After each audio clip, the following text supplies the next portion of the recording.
सैनी साहब, ये बेचारे गांव के भोले भाले लोग, जब वो सुमेश कहाँ का कौन व्यक्ति आया था, टी लगवाई थी, उसने जब नारे लगवाए, इन सारे भाइयों ने नारे लगाए जिंदाबाद के। आपके शर्म आनी चाहिए सरकार को, शर्म आनी चाहिए सैनी साहब आपको कि एक लगी लगाई टी आपने उखाड़ दी। और ये बेचारे पानी मांग रहे हैं। और मैं एक चीज आपको कहना चाहूंगा, समाज के अंदर जो हमारे भाई अपने बेटे पैदा करके भेजते हैं, अगर मेरी आवाज पुलिस वाले लोगों तक जा रही हो, पुलिस के जो कर्मचारी हैं, जो सिपाही हैं, हवलदार हैं, थानेदार हैं, या जितने भी इंस्पेक्टर हैं, अगर मेरी आवाज चाहे मीडिया के माध्यम से, मैं आपसे अपील करना चाहता हूं, यही लोग हैं आपको खिला पिला करके, पाल पोस करके, अच्छे अच्छे संस्कार देकर और आपको पुलिस में भर्ती करवा देते हैं।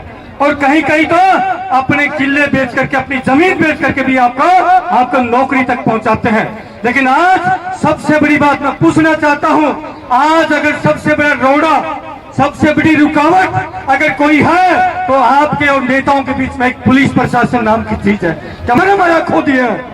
ये हमारी बहन बेटियों के ऊपर ये लाठी चलाते हैं, इनको कितनी नीचता दिखाई है। तो रात के दिन हमारी माता बहनों को भी मैं देख रहा था कि लठों के जो है निशान पड़े हुए थे, उनको शर्म आनी चाहिए। मेरी अपील है और मेरी सारे समाज से अपील है, समाज के सारे नंबरदार, सारे के सारे अगुवा बैठे हैं इन पुलिस में, और मैं जितने नौजवान हैं उनसे मेरी अपील हाथ जोड़ के कि आप पुलिस की नौकरी में जाना बंद कर दीजिए, अपना कोई धंधा कर लीजिए, अपनी नौकरी चाकरी जो मर्जी कर लीजिए, लेकिन पुलिस की नौकरी में जाना बंद कर दीजिए। क्योंकि 1861 से लेकर के आज तक, अंग्रेजों के वक्त से लेकर के, एक पुलिस प्रशासन ऐसी है जिसने पहले अंग्रेजों का साथ दिया और अब ये काले अंग्रेजों का साथ दे रही है।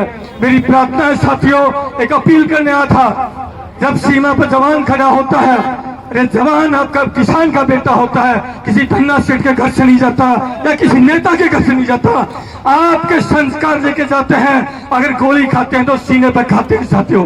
जब सीमा पर जवान खड़ा होता है और जब सामने दुश्मन की गोली होती है और मेरे पीठ पीछे मेरा प्यारा वतन होता वतन, तब सैनिक संकल्प लेता है, फिक्र नहीं मर जाने की मिट जाने की, फिक्र नहीं मर जाने की मिट जाने की, अन्याय नहीं होने देंगे, और जब तक एहसास इस सीने में आए मेरे प्यारे वतन, तेरा शीश कभी नहीं झुकने देंगे। ये सैनिक का संकल्प होता है। मैं संकल्प लेके आया हूँ, जब भी जरूरत पड़े मेरे गांव चौनक को, आपका बेटा, आपका भाई आपके साथ खड़ा है। अगर गोली लगेगी तो सूबेदार वीर सिंह चौहान को पहली गोली लगेगी। ये एक सैनिक का वायदा है साथियों। बहुत बहुत धन्यवाद। और बहुत जितने भी क्रांतिकारी आए हैं, सबसे ज्यादा ये यूट्यूबर भाई हैं, मैं आपको सैल्यूट करता हूँ। आपका धरना अगर पूरे देश में, पूरे हरियाणा में अगर फैलाया है, तो इन भाइयों को एक बार इन लोगों की तालियां बजाए। आपको सैल्यूट है, आपकी माँ को सैल्यूट है। मैं प्रणाम करता हूँ आपकी माँ को कि आप लोगों ने ईमानदारी के साथ में इन विचारों की, इन ईमानदारों की जो है बात को पहुंचाया तक पूरे देश तक। और